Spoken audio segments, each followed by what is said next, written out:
पुराने जमाने की बात है। रेगिस्तान और पहाड़ों के बीच बसी एक विशाल सल्तनत पर राजा फराज का राज था।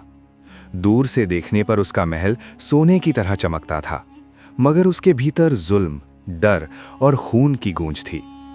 राजा फराज बचपन से ही घमंडी था। उसने हमेशा तलवार की ताकत पर भरोसा किया, कभी इंसाफ पर नहीं। उसके दरबार में सच बोलने वाले को बागी कहा जाता था और अल्लाह का नाम लेने वालों को राज्य का दुश्मन। उसने पूरे मुल्क में ऐलान कर रखा था, मेरे अलावा कोई इबादत के काबिल नहीं। जो भी इंसान नमाज पढ़ता, रोज़ा रखता या अल्लाह का जिक्र करता, उसे पकड़कर कैद खाने में डाल दिया जाता। कैद खाने इतने भरे हुए थे कि बाप बेटे एक ही कोठरी में बंद थे। माएँ अपने बच्चों की आवाज़ें सुन सुनकर रोते रोते बीमार पड़ जाती थीं। राजा की सबसे खौफनाक सज़ा थी भूखे भेड़ियों का मैदान। महल के पीछे एक बड़ा मैदान था जहां लोहे के पिंजरों में भेड़िए रखे जाते थे। जो भी राजा के खिलाफ बोलता, उसे उन भेड़ियों के सामने फेंक दिया जाता था। जब भेड़िए हमला करते तो लोगों की चीखें पूरे शहर में गूंजती थीं और राजा फराज हंसता था। राजा की सल्तनत से बहुत दूर एक शांत गांव था। वहां एक गरीब मगर नेक औरत रहती थी, बी हसीना। उसका शौहर पहले ही दुनिया से जा चुका था। उसकी एक ही बेटी थी, आयशा। आयशा साधारण कपड़े पहनती थी, मगर उसका चेहरा नूर से चमकता था। गांव वाले कहते थे, जब आयशा खेतों में चलती है तो ऐसा लगता है जैसे चांद जमीन पर उतर आया हो। वो रोज बकरियां चराने जंगल जाती, बीमारों की देखभाल करती और बच्चों को अल्लाह का नाम सिखाती।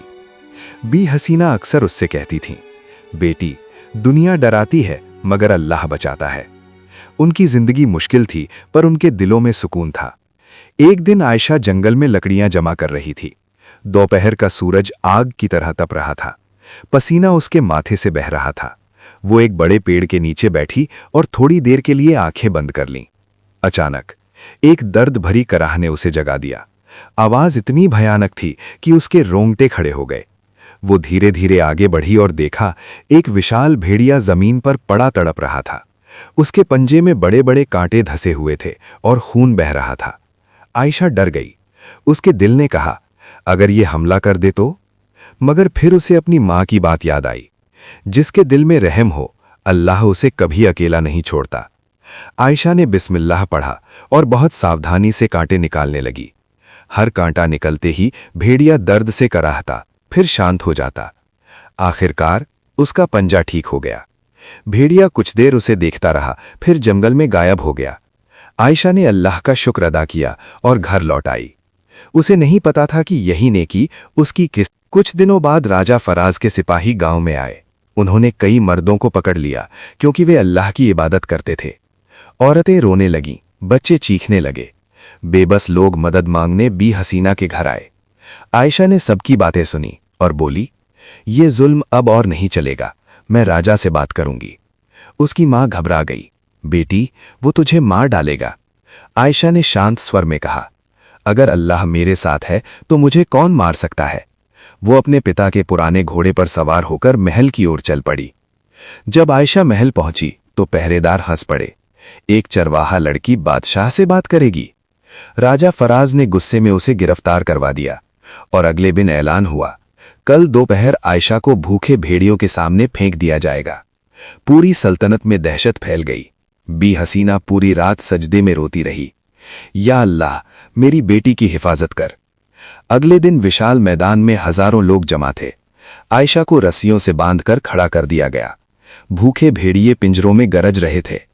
राजा फराज ने हंसते हुए कहा, अब देखूं तेरा रब तुझे कैसे बचाता है। पिंजरा खोला गया। भेड़िए दौड़े, पर अचानक रुक गए। तीनों भेड़िए आयशा के कदमों में बैठ गए। पूरा मैदान सन्न रह गया। राजा का चेहरा सफेद पड़ गया। आयशा ने शांत स्वर में कहा, यह वही भेड़िया है जिसकी मैंने जंगल में मदद की थी।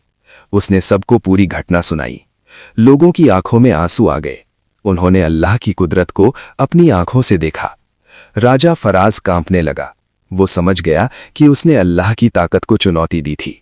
वो घुटनों पर गिरकर बोला, मुझे माफ कर दो, मैं तौबा करता हूं।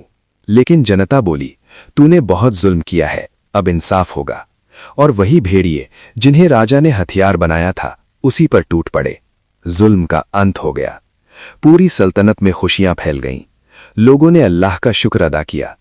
वजीर ने आयशा से कहा, तुम हमारी रहनुमा बनो। आयशा ने जवाब दिया, मैं नहीं, अल्लाह हमारा हाकिम है। मैं सिर्फ सच और इंसाफ का रास्ता दिखाऊंगी। और उस दिन से सल्तनत में डर नहीं, इंसाफ और अमन का राज शुरू